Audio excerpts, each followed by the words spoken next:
Bonsoir tout le monde, bonjour, selon vos différentes positions. Ce direct que je fais là, c'est pas politique. Mais comme il y a beaucoup de jeunes frères, des sœurs qui me suivent, après qui me demandent des choses en inbox, bon, je voudrais faire cette vidéo afin qu'ils puissent la garder. Et puis comme ça, ils puissent toujours se souvenir de ce que je vais leur dire. Alors, il s'agit de la demande d'asile. Comment est-ce que ça se fait? Donc, je voudrais vraiment faire ce direct-là pour vous aider. Voilà, pour le moment, on n'a pas de cabinet, mais pour vous aider. Et prêtez beaucoup attention à ce que je vais dire. Parce que il y a beaucoup d'erreurs qui fait que, ce qui fait que du moins, il y a des gens, quand ils font leur demande d'asile, on rejette. Il y a beaucoup d'erreurs. Donc, je voudrais quand même vous dire comment tout ça, ça se passe. Voilà. Alors, quand vous quittez, parce que ceux qui viennent souvent, ils quittent le Maroc, ils quittent la Tunisie, voilà. Mais quand vous quittez ces pays que vous arrivez, dans le cas de l'Espagne par exemple, et que même sur l'eau, on vous, il y a des équipes qui vont vous secourir, ça peut être la Croix-Rouge ou même la gendarmerie. Alors, la première des choses que vous devez faire, c'est-à-dire quand vous arrivez sur les côtes,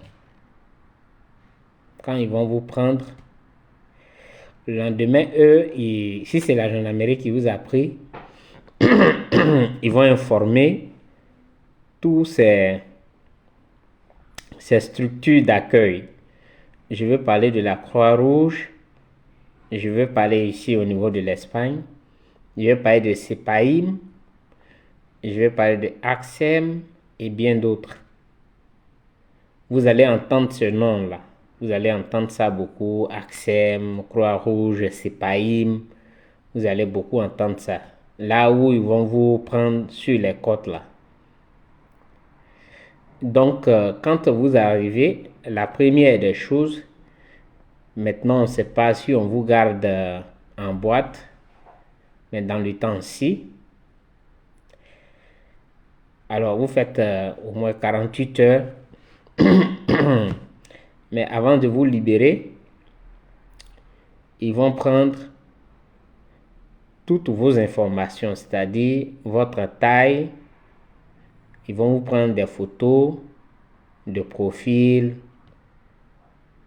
et ils vont prendre vos empreintes. Et c'est après ça, on vous donne à une structure d'accueil. Ça peut être la Croix-Rouge ou bien CEPAIM ou AXEM. Ou il y a un autre qui est là. On vous prend, on vous amène. Là, c'est parce que vous êtes passé par l'eau. Parce qu'il y a deux cas, donc il faut que je précise. Je parle de ceux qui sont passés par l'eau. Ils ont plus de chance quand on les prend de les envoyer directement dans des maisons d'accueil. Donc quand on vous envoie là-bas, bon d'abord, quand on va prendre vos empreintes et autres, ils vont vous donner un papier. Sur ce papier, il y aura votre numéro qui va vous suivre tout le temps. Voilà, c'est ce papier qui vous permet de vous déplacer, pas pour aller dans un autre pays, non. Mais au niveau de l'Espagne, quand la police vous arrête, vous ne fuyez pas, vous vous arrêtez, vous leur présentez le papier. Et ils savent vers qui se diriger s'il y avait un problème. Ils savent déjà. Donc, ce papier, vous l'aurez. Et la structure qui vous accueille va poursuivre maintenant tout ce que vous allez faire. Alors, sur le papier, ils vont vous dire que vous avez 6 mois pour le renouveler. 6 mois pour le renouveler. Mais entre-temps, il y a une étape très importante. C'est justement pour ça que je fais ce direct. Sinon, ce n'est pas pour tous les autres détails. Parce que souvent, quand on va faire une intervention, c'est pas devant les gens, on va vous dire des choses. C'est énervant. Tu sais que ton frère, il est en train de dire des choses qui ne sont pas vraies, même tu ne peux rien dire. Toi, tu fais ton intervention et puis bon, tu quittes là. Donc, c'est pour ce point-là même que je fais ce direct, parce que ce sont des questions qui reviennent à chaque fois. Et moi, j'ai mal que des gens échouent comme ça. Voilà. Il faut savoir ton histoire. Parce que pourquoi, la question est de savoir pourquoi tu demandes l'asile. Pourquoi tu veux une protection internationale. C'est la question qui est là. La protection internationale que tu demandes est inscrite dans le droit international. Donc c'est un droit. Mais ce droit-là, qui sont ceux qui peuvent, disons, l'avoir? C'est la question. Qui sont ceux qui peuvent avoir ce droit à la protection internationale? Alors, parce que quand vous venez, vous ne savez pas ce que vous allez dire. Et moi, je ne peux pas, voilà, c'est pas à moi de vous dire ce que vous allez dire, ou bien les autres, c'est pas à eux de vous dire ce que vous allez dire. Parce que tout ce que vous dites, on prend note. Même si on sait que, mais c'est pas pour ça qu'on est là. On prend note, on écrit seulement.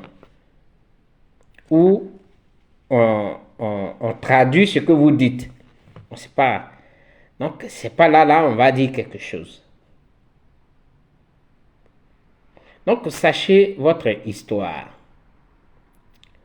Pourquoi demandez-vous la protection internationale? C'est la grande question qui est là. Alors, les cas pour lesquels on peut demander une protection internationale sont les suivants.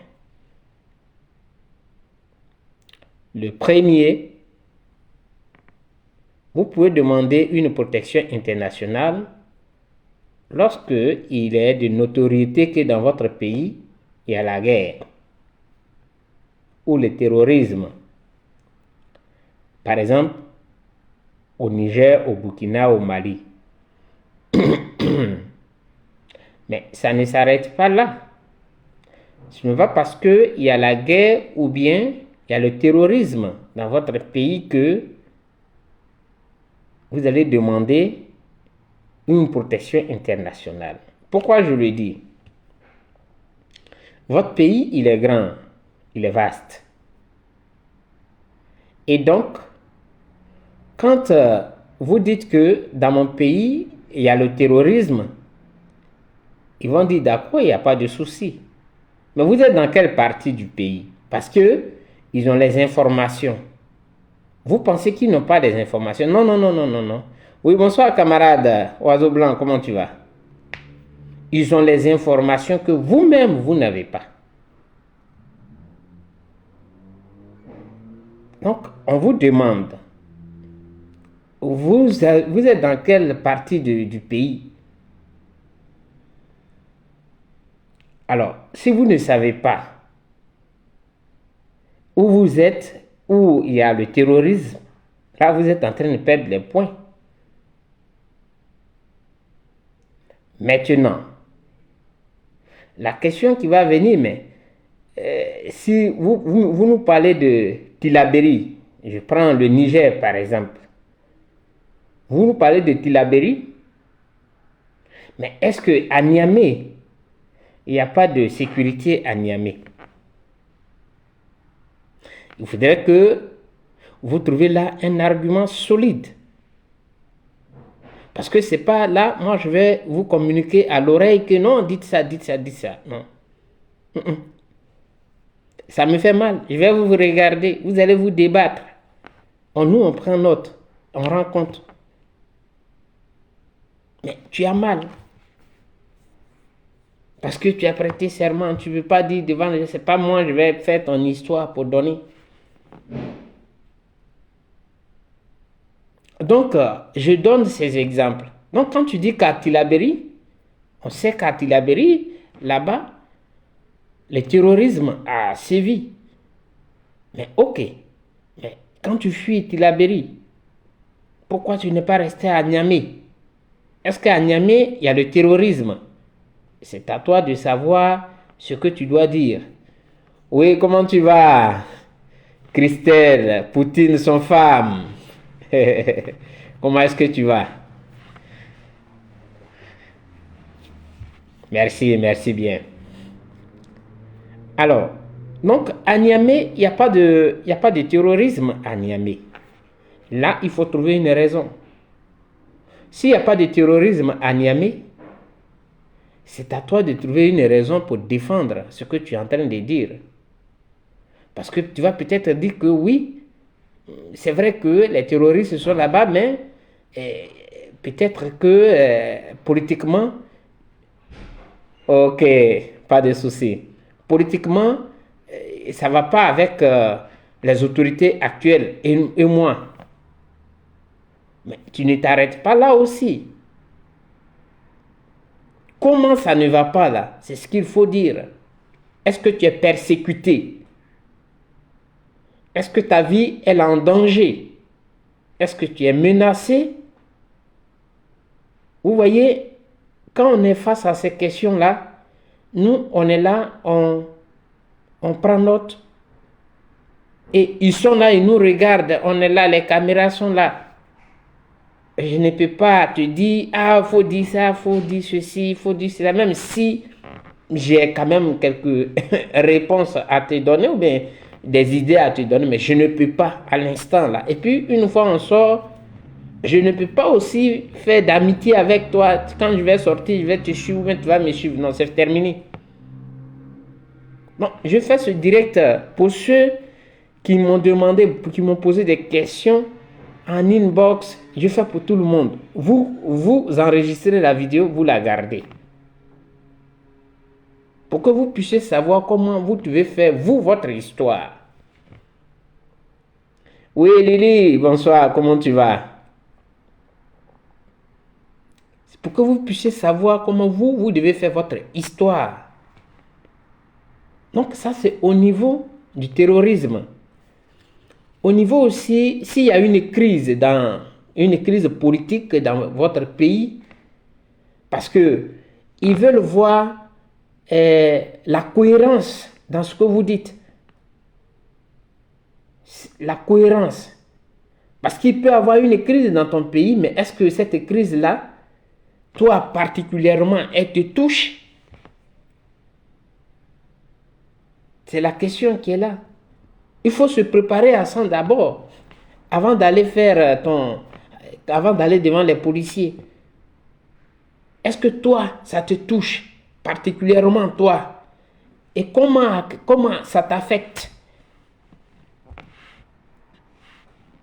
C'est la question. Merci Lily. Donc, soyez préparés parce que quand on nous appelle pour intervenir,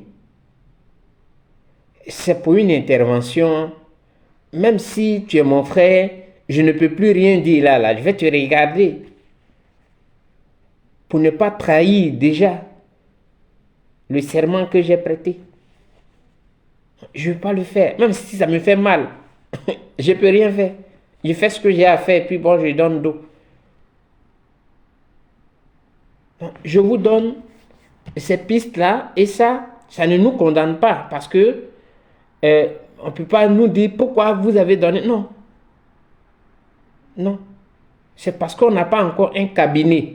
Si on a un cabinet, normalement, vous allez venir au cabinet d'abord, on échange avec vous, on vous prépare.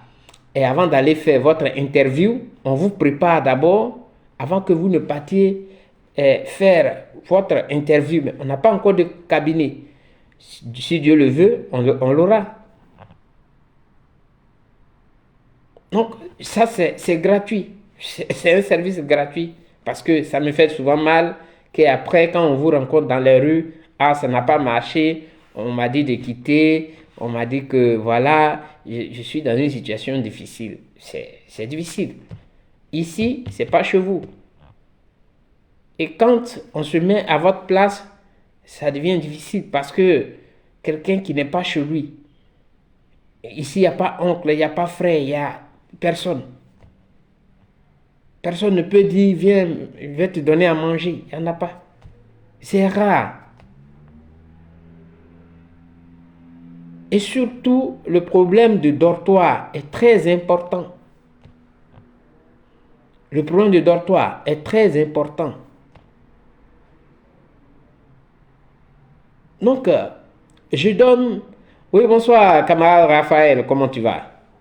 Je donne ces conseils. Ça dit que c'est gratuit. Enregistrez la vidéo, gardez-la à chaque fois. Vous allez penser à ce que je suis en train de vous dire. Avant d'aller faire votre interview, sachez ce que vous allez dire là-bas. Vous devez savoir, vous devez connaître votre histoire. Ça, c'était la première chose. La deuxième, et ça, c'est au niveau des religions. Voilà. Si votre pays, par exemple, c'est le christianisme qui est dans votre pays et que vous êtes persécuté parce que vous êtes musulman, il faut que vous le démontriez. Et c'est ce que j'ai dit tout à l'heure. Non, le thème, c'est sur la demande de la protection internationale. Aujourd'hui, ce n'est pas politique. On m'envoie des messages, comment je vais faire ceci. Donc, je fais pour tout le monde en même temps et ils vont enregistrer pour garder. Comme ça, ils vont écouter. Vous voyez? Donc, si ton pays, il est, par exemple, c'est un pays où il y a le christianisme, il faut, et que tu dis que tu es persécuté parce que tu es musulman, il faudrait que tu le prouves. Parce que eux, ils ont des informations, comme je l'ai dit, que toi, tu n'as pas. S'agissant des pays, quand on dit la Côte d'Ivoire, ils savent déjà qu'en Côte d'Ivoire, bon, il y a les musulmans et les chrétiens. Donc, tu ne peux pas venir dire que pour une histoire de religion, tu es persécuté. Si tu es persécuté dans ta famille, la question qui va suivre est de savoir, ok, on a compris, mais il y a quand même des autorités dans votre pays.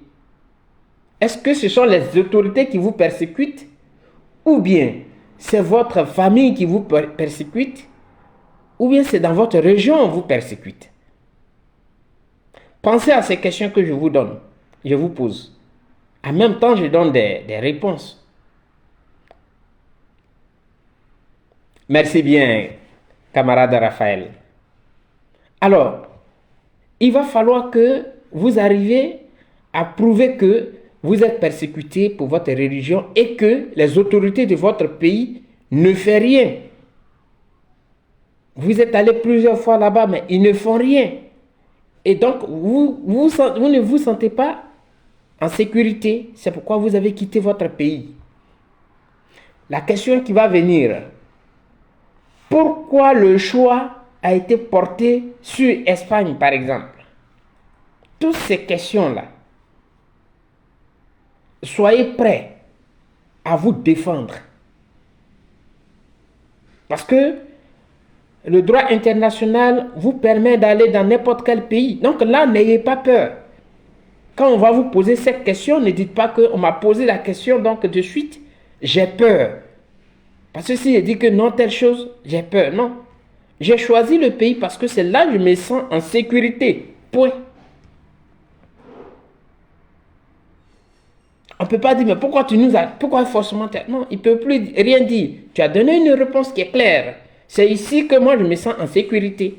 Parce que le droit international te dit d'aller là où tu te sens en sécurité. Et donc, quand tu dis que c'est ici que moi, je me sens en sécurité, barabana, comme on le dit, le travail est fini.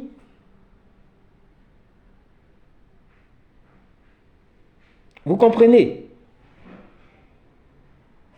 Et quand on passe maintenant au mariage forcé, généralement, ce sont les femmes. Ce sont les femmes. On veut marier, et ça c'est dans les familles musulmanes, dans les communautés musulmanes, je veux dire, on veut me marier de force à quelqu'un que je n'aime pas. Tu es protégé, tes droits sont là, tes droits sont protégés. Mais quand même, ils vont te poser des questions pour voir si ce que tu dis est vrai, tu es conséquent. Est-ce qu'un membre de ta famille ne t'a pas protégé? Est-ce qu'il n'y a pas eu telle chose? Non, c'est non. Parce que chez nous, c'est comme ça. Si on te dit qu'on va te marier à quelqu'un que tu refuses, tout le monde se met contre toi. Et que fait l'État? L'État ne dit rien.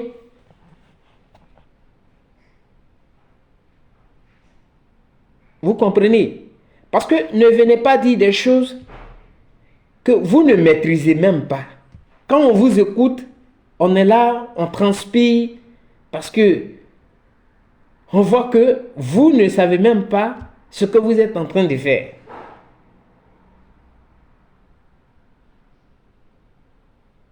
Donc, soyez précis et concis.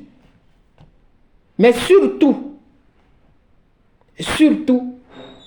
il y a la chronologie de l'histoire. Il y a la chronologie de l'histoire que tu racontes. Quand est-ce que ça a commencé? La date, tu dois avoir ça en tête.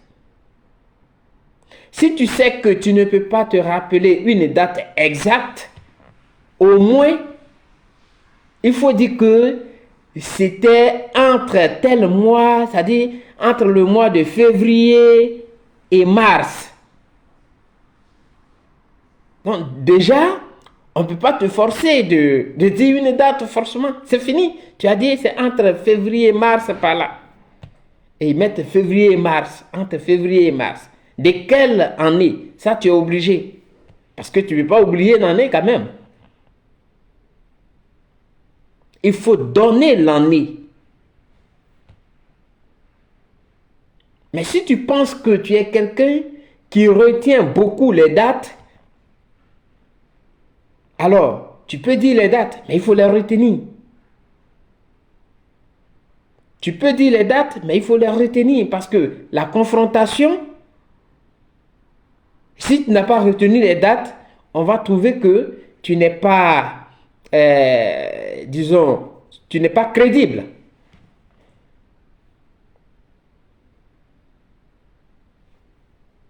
Vous voyez? Donc, évitez, moi, s'il y a un conseil à vous donner, évitez forcément de trouver une date que vous n'allez pas maîtriser. Mais le mois, ça, mettez ça en tête. Le mois, si vous voulez, vous trouvez une fourchette entre avril et mai, ou bien je ne sais quoi. Mais l'année, c'est obligé. D'accord? Ça, c'est au niveau des femmes. Les femmes qu'on donne en mariage forcé, là. Ça, c'est au niveau des femmes. Et il y a l'excision. Oui. on veut m'exciser ou bien on veut exciser mes enfants. C'est pourquoi j'ai fui avec mes enfants pour venir. Merci bien, Dieu fait grâce. Vous comprenez? Donc, vous lui dites que on veut m'exciser, on veut exciser ou bien on veut exciser mes enfants, automatiquement, ils vont vous considérer, ils vont considérer ce que vous êtes en train d'avancer. Maintenant, l'autre chose est, comment avez-vous quitté le pays? C'est à vous de savoir. Et la date à laquelle vous avez quitté le pays.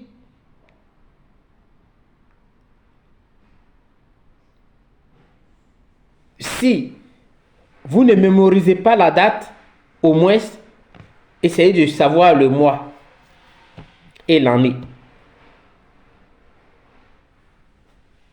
Soyez cohérent dans votre interview. Soyez vraiment cohérent. Et puis ça passe. Il n'y a pas grande chose. Il n'y a pas de choses. Je l'ai dit que il y a des choses que moi je ne peux pas vous dire. Ce que vous dites, c'est la règle qui est établie que je suis en train d'égrener. Donc ça peut pas, c'est pas un problème. Mais il n'y a personne pour vous expliquer ça. Donc souvent quand vous venez, vous tombez dans des...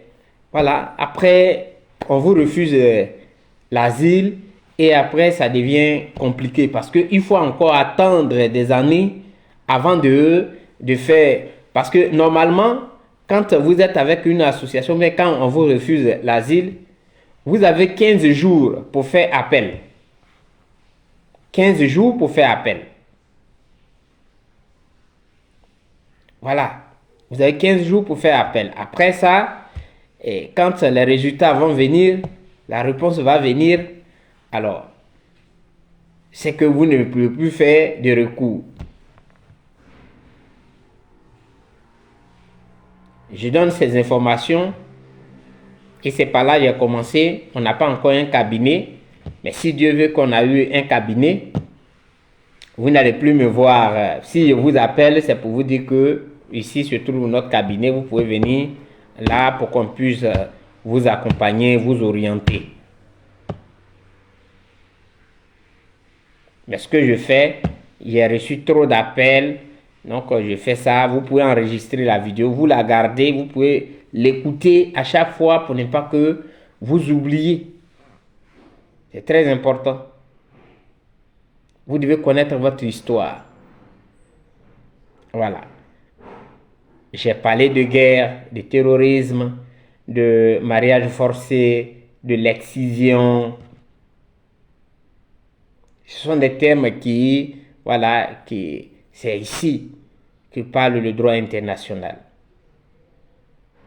Donc, soyez beaucoup concentrés et puis n'ayez pas peur quand on vous pose une question, exprimez-vous. Il n'y a pas de souci, celui qui va interpréter, il va le dire, sauf si lui, il raconte autre chose. Mais quand on finit aussi, on vous lit votre interview. On vous lit votre interview pour voir si ce que vous avez dit a été rapporté fidèlement et correctement. Vous comprenez? Donc aujourd'hui, c'est pas politique. Aujourd'hui, c'est... Je fais du social. Je suis fatigué. Je suis arrivé très fatigué. Mais il y a un jeune qui m'a appelé. Il était en pleurs. Il dit que voilà, ils ont refusé sa demande de protection. Je lui ai demandé, Dieu merci, qu'il n'a même pas pris toutes les informations qu'on peut rejeter. Mais tu peux faire recours. Donc, je lui ai demandé s'il était encore... ça fait combien de temps ils ont rejeté son truc. Et il m'a dit que non, c'est hier qu'il a eu l'information. Il dit, ben, tu as encore 14 jours. Cours vite. Va chez ton avocat. Est-ce que tu as parlé avec l'avocat? Non, ils m'ont appelé. Non, non, non. Ici, il y a des avocats. On vous donne des avocats. Sauf si vous ne voulez pas d'avocat. Mais une fois vous êtes avec les organisations, c'est-à-dire que les structures d'accueil, vous avez un avocat. Les choses que vous avez gratuitement, vous avez un avocat. Vous avez un psychologue ou bien une psychologue qui va vous suivre. Parce que si vous avez été traumatisé, alors pour aller à l'hôpital, vous ne payez rien. C'est toujours la structure d'accueil qui fait un rapport et le ministère de l'Intérieur paye, c'est-à-dire l'État paye. Au niveau de la nourriture, vous ne payez rien, si c'est la structure qui vous a pris. Voilà. Tout cela, c'est la structure qui s'occupe jusqu'à ce que votre demande soit approuvée ou rejetée. Une fois c'est rejeté, vous sortez dans le programme. Si c'est aussi approuvé, c'est sûr que vous allez sortir du programme. Mais si vous n'avez pas encore terminé vos mois, vous allez finir parce que normalement c'est 18 mois pour rester avec les structures d'accueil. 18 mois. Donc les 18 mois là, si vous les avez pas encore finis et que le résultat vient, vous allez terminer vos mois qui restent. Aussi, si vous êtes en début des 18 mois et que le résultat il est négatif, vous êtes obligé de quitter. Après avoir fait le recours, vous allez faire un recours bien sûr et vous attendez que la réponse vienne. Si ça n'a pas marché, vous êtes obligé de quitter la structure d'accueil. Donc, ayez ça en tête. Sinon, en ce qui concerne votre déplacement, vous aurez un titre de transport pour pouvoir vous déplacer. Maintenant, si vous êtes dans une situation où vous n'avez pas de carte sanitaire, vous ne pouvez pas vous soigner dans un dispensaire. Bon, je ne sais pas comment on appelle ça. Vous ne pouvez pas aller là-bas. Néanmoins, vous pouvez aller aux urgences. Là-bas, que tu sois en règle ou pas, aux urgences, on te prend. Voilà, vous devez savoir ça. En tout cas, au niveau de l'Espagne. Et qu'est-ce que j'allais dire? Ça, c'est pour les personnes qui viennent par l'eau. Pour ceux qui viennent par avion, comme nos frères du Niger, parce que c'est eux qui viennent beaucoup par avion, quand ils arrivent, alors, il n'y a personne, ce n'est pas une organisation, une institution qui les a accueillis. C'est eux-mêmes qui doivent faire l'effort pour aller vers une structure d'accueil. Ça peut être la Croix-Rouge, ça peut être CEPAIM, ça peut être AXEM, ça peut être... chérie, comment on appelle l'autre là? Qui est... Où Anas était là? CA, ça peut être CA. Non, c'est comme ça. Maintenant, quand vous vous rendez, vous partez, vous êtes venu par avion, alors vous cherchez une structure d'accueil. Vous demandez à n'importe quelle personne, surtout aux Noirs, parce que ceux mêmes qui vivent ici, il y a beaucoup qui ne savent pas que ça existe.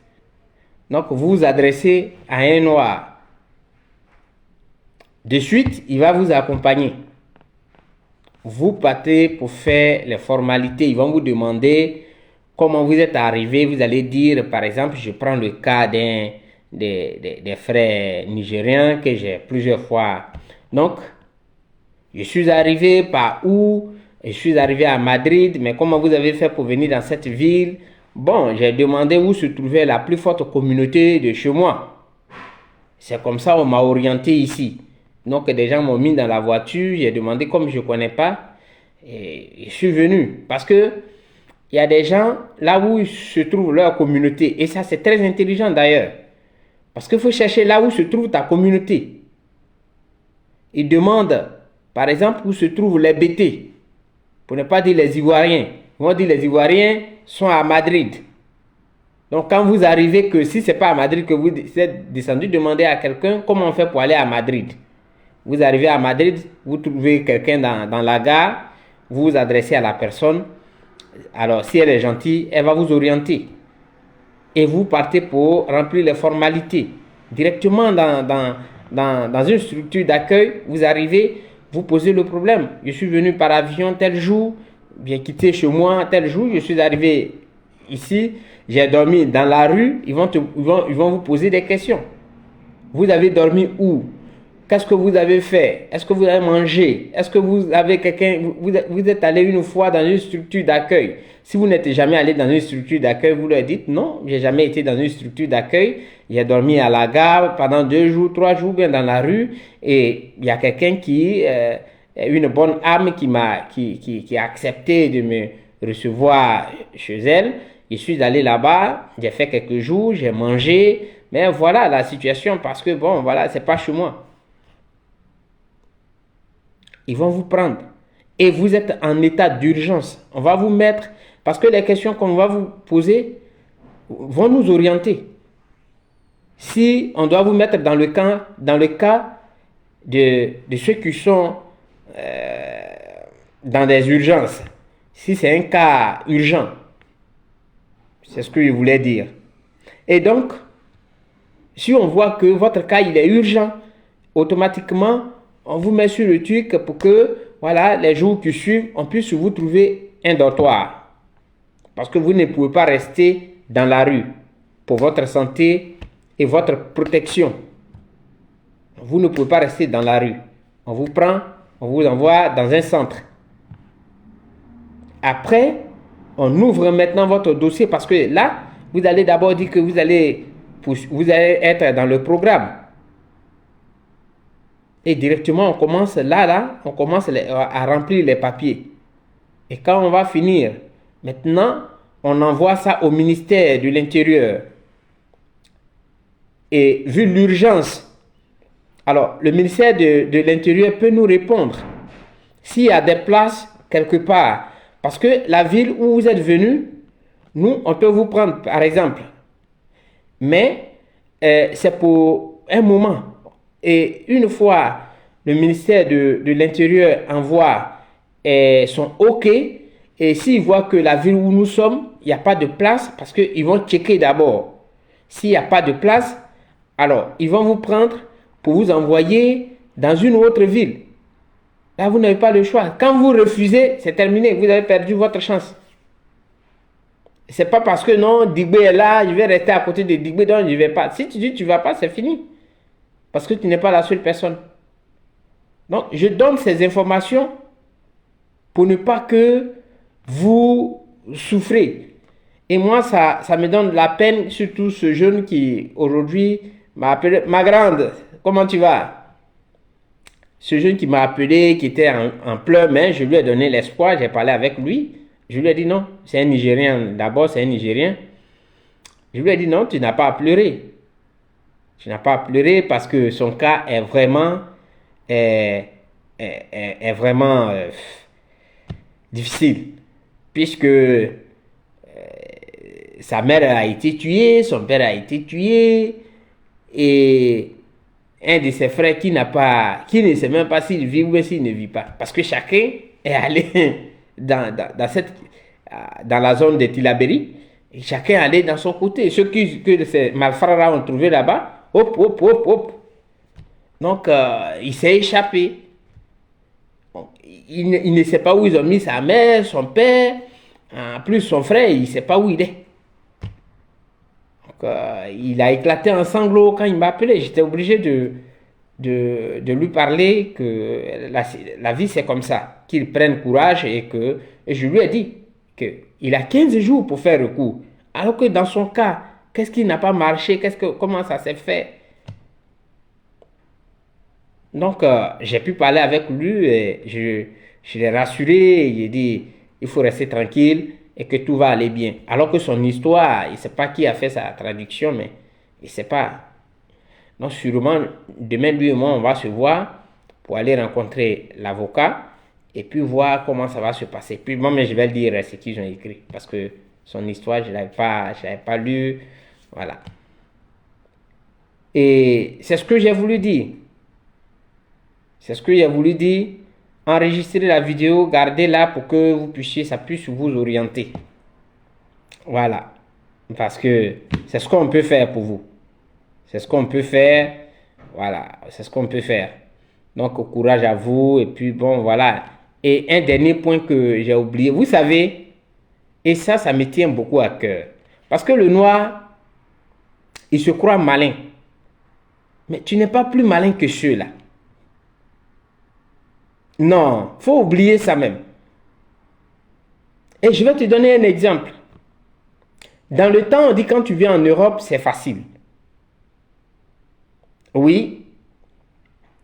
Et les premiers qui sont venus, ils se sont mariés à des Whiteys pour avoir CV.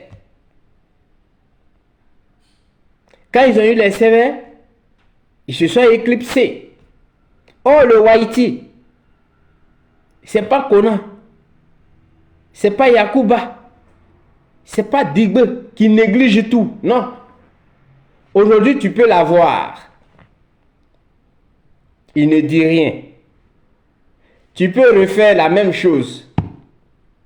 Il ne dit rien. Mais il ne faut pas penser que c'est pas parce qu'il n'a rien dit qu'il ne va pas prendre des mesures. Mais il observe. Et c'est à partir de cette... quand les mêmes cas vont se répéter, il prend des mesures. Et puis une fois il a pris des mesures, il ferme. C'est fini. C'est pourquoi aujourd'hui, les histoires de Mario Whitey, ils vont même faire enquête. On vous appelle. On te demande, depuis quand vous vous êtes rencontrés.